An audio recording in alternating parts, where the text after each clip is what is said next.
Hello, my name is Lana and welcome back to my channel. I was looking for a book tag to do and I recently subscribed to Sarah's Perusals, highly recommend, and I found her reading habits tag and I realized that I saw so many people do it, but I don't think I've ever done the reading habits tag, so that's what I'm doing today. Where do you put hair when you're wearing a hoodie? On top? Under? I'm clearly not cool enough to do this. Question number one is, do you have a certain place at home for reading? And the answer is no. I read in my bed, I read at my desk, I read on the couch, sometimes though rarely. No. Question number two, bookmark or random piece of paper. I feel weirdly proud to say that I don't have random pieces of paper anywhere. All the pieces of paper that I have a purpose and they have a place in my room and in my home, so bookmark always. Number three, can you just stop reading or do you have to stop after a chapter, a certain amount of pages? I can just stop reading. I think when I feel that I am about to be done, I look to see if the chapter is ending anytime soon, and if it's in like 1 page, 2 pages, depending on the book, then I read to the end of the chapter, but sometimes that doesn't happen. And I actually found that I prefer to stop, this is weird, I prefer to stop in the middle of a scene more than at a chapter ending, because usually a new chapter, a new part means a change of perspective or a change of scene, or some time has passed. And if I took a break from the book, even if it's, 1 day, 2 days, sometimes it's, a week, starting from a chapter, from a brand new scene, I don't always remember what happened exactly, what is the vibe, what is the atmosphere, what's happening. And if I have to go back to like a point in a scene that's happening, it's already active, people are already talking, they're discussing something, it's way easier for me to get back into the story, just because, oh, I remember this place exactly, I know where I'm going. And if I'm starting a brand new chapter, sometimes a new chapter can start slow, and it takes a little longer. So I recently finished The Moonstone by Wilkie Collins, and it's a classic, and I found that I always prefer to stop reading somewhere within the chapter and not waiting for a new chapter or a break in the chapter. I wanted to go back right in. I have no problem stopping in the middle of a scene. I will probably finish the sentence though, but I'm not promising anything. Do you eat or drink while reading? I would say drink more often than eat. Food is very important to me, and I feel like I get distracted while I'm eating because I'm thinking about the food I'm eating, about the taste, about the texture. I'm also a very slow eater, and if on top of eating there's also another action, the eating lasts for hours, which is not great. Question number 5, multitasking, music or TV while reading? Not TV, but music, yes. Though it depends what kind of music, what kind of mood I'm in. If I can handle listening to music with words, sometimes listening to music I already know, songs I'm familiar with and I know very well, it's easier than listening to a playlist of songs that I'm not familiar with, because then my brain gets really distracted by new, melody progressions and lyrics that I've never heard and rhymes and whatever. So definitely not new music that I've never heard, unless it's like very chill, I do like, and I've not done this in a while, put on ambience videos on YouTube with like a library while it's raining outside, and it's very nice. But I find that I can only handle that if I'm already into the book, if I'm interested, if my brain is filled with the action in the book. I just find that there are days where it's harder to focus, and if I have this very minimal white noise of rain and pages turning and fire, while also trying to concentrate on words I've never seen, starting maybe a new book or a book I'm not interested in yet, that I'm just starting. Sometimes there's a lot of space left in my brain to go overboard and start thinking and planning and analyzing and whatever it is doing. And in those days, I find that songs with lyrics work better, because then there's a constant, how do I put this? There is nothing else to focus on but the book. Sometimes my brain cannot focus on that book. It needs another action to be happening so that the part of my brain that is reading and taking in information can do that in peace and quiet. And so in those days, listening to songs with lyrics, a part of my brain is distracted, is working on blocking that out. You know, that part of my brain leaves the other part alone so that other part can read in peace. Does that make any sense? It's like it's easier to concentrate on an audiobook when you're doing a puzzle, or when you're cleaning, or when you're washing the dishes, because there's a part because then a big part of your brain is focused on a task and it's not intruding on the part of your brain that's listening to an audiobook. One book at a time or several at once. I'm good with either. I feel like it depends on the book. It depends on my mood, what's happening in my life. Can I handle more than one book? Or also, why am I reaching for other books if I'm already reading a book? What is that one book not fulfilling for me? What part of my brain is it not satisfying? So it always depends. I'm good with reading several at once. Right now I'm reading 2. I do try to make sure that they're in different genres, like drastically different genres, usually also different format. I rarely read several physical books at once. Actually, I don't think I've ever done that, so never mind, I never did that. I don't know if I could. I think reading 3 books at once in different formats and different genres would be the maximum that I could do. I would not try to read more than that, 100%. Number 7, reading at home or everywhere. Everywhere, but I do find that sometimes anywhere but home is easier than reading at home, because at home there's so many things to do, there's so many distractions. Reading out loud or silently in your head. Silently in my head, except for plays. I read The Tempest last year and it was so much fun reading it out loud, especially in terms of, you know, Shakespeare and his words, pronouncing it and enunciating and hearing the rhythm of all the vowels and the consonants. It helped me understand the text better. It helped me understand the atmosphere and what the characters are feeling. So yeah, I feel like I get a lot more out of it. And it's also so much fun to read Shakespeare out loud.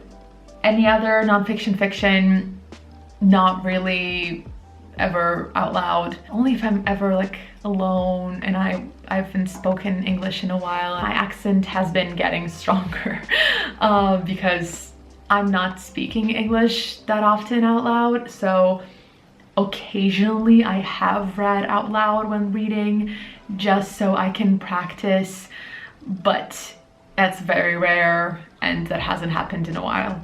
Number 9, do you read ahead or even skip pages? No.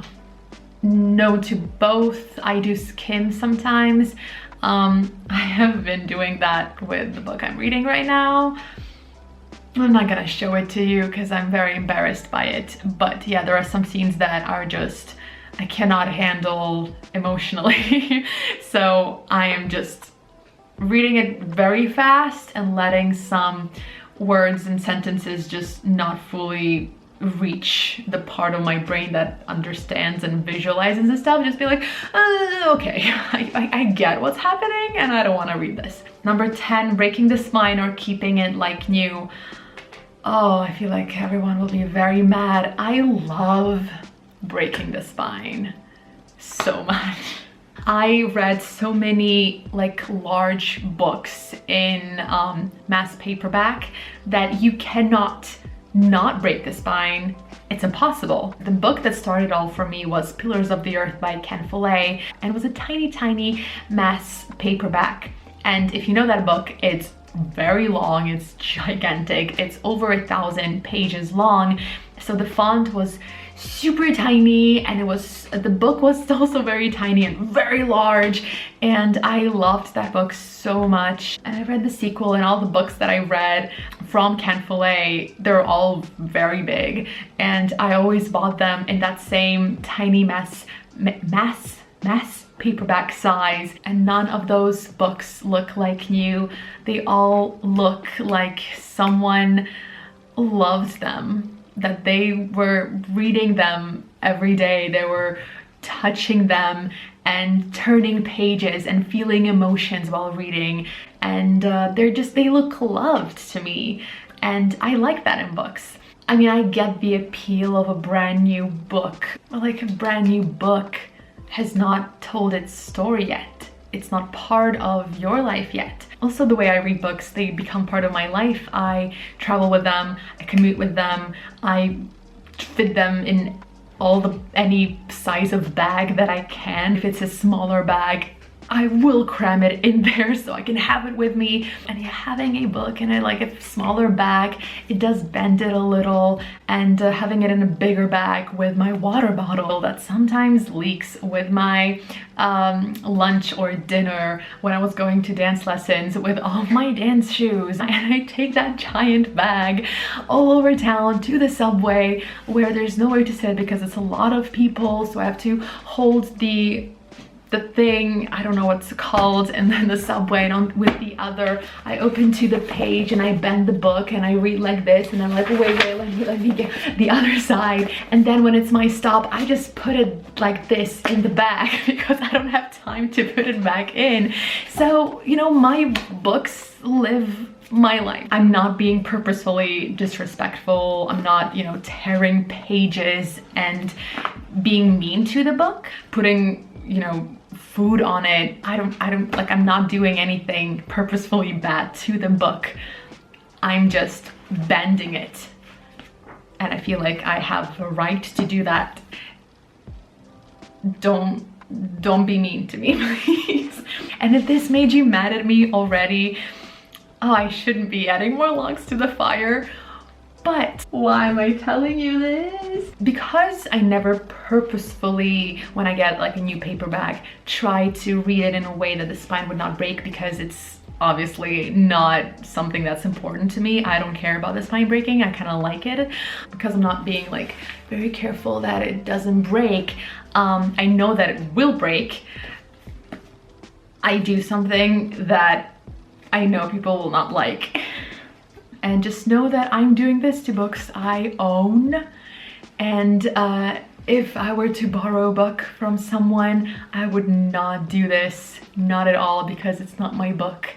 I would treat it the way the owner would want me to treat the book. So your books are not in danger, don't worry. But what I like to do when I start a new book is find the 50% mark. I find the halfway point, and picture this as a brand new paperback. So I find the middle of the book, and then I do this. On the spine, I can see exactly where the middle of the book is. And then I take it one step further. I find the 25 and the 75% marks. And I'm not sure if I did this with this book.